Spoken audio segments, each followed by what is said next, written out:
Was there anything that surprised you about him? All of it.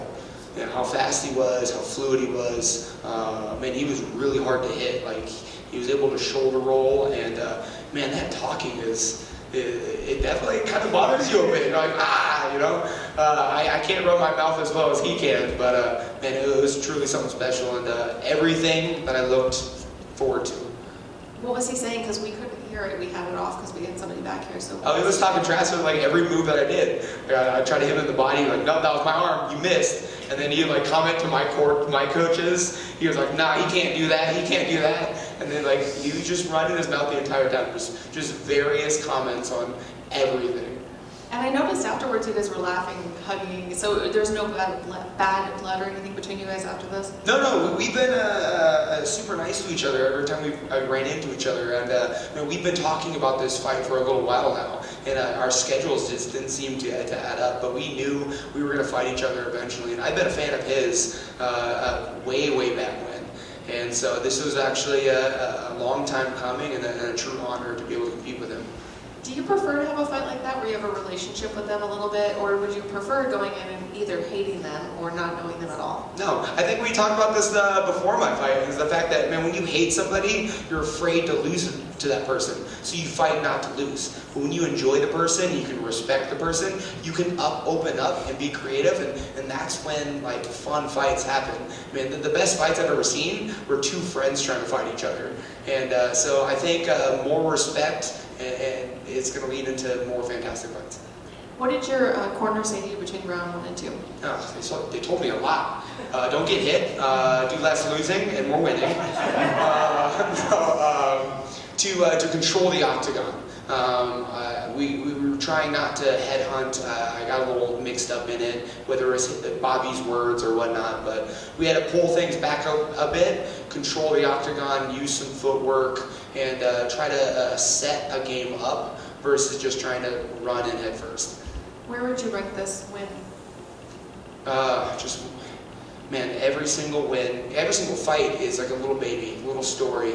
You know, all these little nuances, the 8 weeks of training, and then this and that. Man, I can't place it, you know, in the rankings as far as all my fights. I think that's for everyone else. Like, what is the ranking that you have it at? But I think a knockout win with Bobby Green is something special. But it's in the long line of many special moments in his career. And again, we had it on mute, so I don't know if you called someone out, but do you have a name of somebody you'd like to fight, or a place? Yeah, I think I dropped the name Jalin Turner. You know, it's just the first name that comes to mind. I get asked the question, like, who do you want to fight? I just try to come up with an answer for you guys. But I don't know, see, if I took out that list, it would hit the floor. I'd fight anyone. Like, if Jalin Turner doesn't want to fight, Michael Johnson is an unranked fighter. It would be a super fun fight.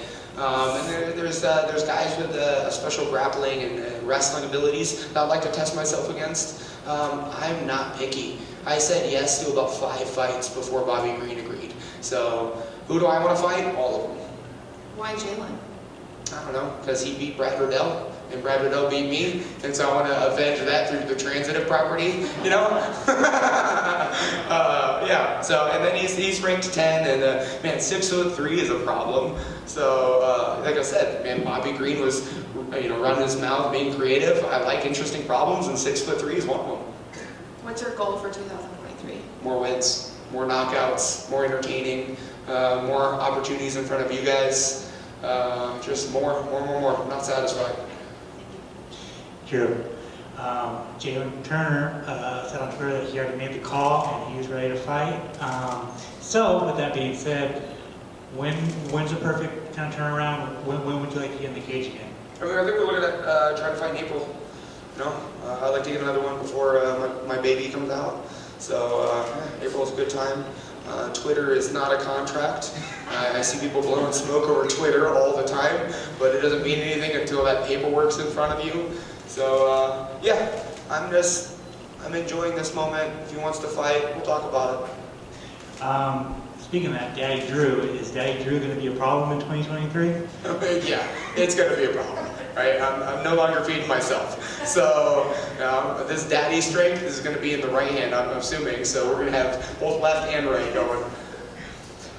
So you called, you and Buddy, you called him out all year. Did it live up to the hype?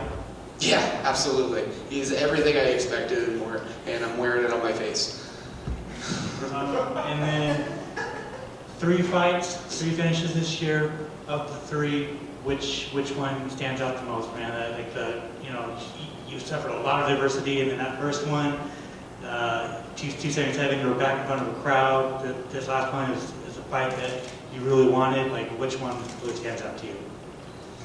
I think the Bobby Green win is the most powerful, because I know how talented he is, how experienced, and he's a veteran. I get most notoriety from the Terrence McKinney fight, just because I showed that side of myself, which is something fun. And then Rafael Alves pulled something on me, like a body shot win is always unique. But I think the win over Bobby Green is probably my favorite this year. Speaking of that McKinney fight, there was a clip that resurfaced this week of your chin knocking him down when you threw a head kick. So what's up with the Drew Dober chin? I mean, if headbutts were legal, I'd have way more knockouts. No, I don't know. It was a God-sent gift. Could be Neanderthal genetics. I don't know. But that's what I was blessed with, and I'm just very happy that I found this sport, because I couldn't show it off in baseball. This is true. Congrats, Drew. Happy holidays. Yeah, Drew, you mentioned about the chin. Do you feel like you're getting that reputation as someone that, hey, you're not going to be able to knock him out? I'm the real life Rocky Balboa story. Like, we all know what I'm coming in with. Man, I don't like showing it off, but it is, in the UFC lightweight division, you can't help. It's the murderer's row. There's no easy fights. And Bobby, you said he was talking out there a lot. Did you talk some smack back to him? I tried to. It just didn't come out well as he did. He's so much better at it than I am. So I just decided to put that away. It's like, all right, I can't keep up with that stuff. And what was the mindset like after round 1 to round 2? Did you think that, hey, I'm in trouble here? Yes, yeah. We lost that in the first round. I have to go back and look at it, but the feeling was we lost that first round. We lost it because he was dictating that dance. He was controlling the emotions inside the octagon, and then along with the footwork and everything else. So yeah, we sat on that stool in front of my coaches, and we had to figure out an adjustment that we had to make. And when you landed that punch, did you think that was it immediately? Because when he fell, I thought that maybe he was going to be a little bit more before the stoppage. Yeah, no, I thought so too. Bobby's tough. I was told, I'm told I hit hard. I'm equally surprised as everyone else when I knock somebody out, because I don't have any expectations. The one time I expected to knock someone out was the Brad Riddell fight, and we all know how that happened. So I just dismiss expectations. I'm just trying to land these hands, and if they fall over, I'm just as surprised. Thank you, man. Congrats. Thank you. Hey, Andrew right here. Congrats on your victory, and congrats on the 3-fight victory that you had this year. Moving forward on this little break, are you going to take the time to reflect on your growth and evolution this year, or are you just looking to get right back to it? Yeah, I mean, I have things to improve upon. I still have those losses against Benil and Islam, and we know where those losses lie. So I'm working with a school of mines in Colorado for college wrestling with Elliot Marshall, black belt jiu-jitsu. So we're probably going to bring in some new weapons next year. And man, this knockout record is great, but it's not going to define me as a fighter. So we might be chasing necks. Who knows?